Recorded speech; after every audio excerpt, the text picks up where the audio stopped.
সরকার যেহেতু বলছে যে ডিসেম্বরে নির্বাচন করতে চায়, কিন্তু এই ছাত্ররা বলছে যেটা সেটা হচ্ছে গিয়ে শেখ হাসিনার বিচারের আগে নির্বাচনের নাম নেওয়া যাবে না। বিষয়টা কেমন হবে? এটা কমেন্ট করা খুব ডিফিকাল্ট, কারণ এটা তো বললেন যে ছাত্ররা বলছে,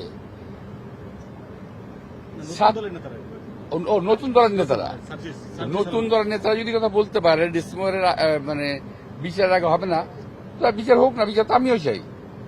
আওয়ামী লীগের এবং আওয়ামী ফ্যাসিস্ট সরকারের বিচার বিএনপি চায়, আমি চাই, সবাই চায়। তো বিচার করতে কেউ নিষেধ করে নাই, বিচার হতেই হবে।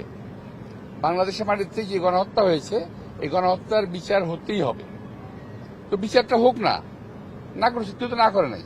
আর তাছাড়া যখন কোনো নির্বাচন হয়, নির্বাচনের আগে কিংবা পরে কোনো আদালত বন্ধও থাকে না, কিংবা আদালত দ্রুত চলে না, আদালত তার আইনের নিয়মেই চলে।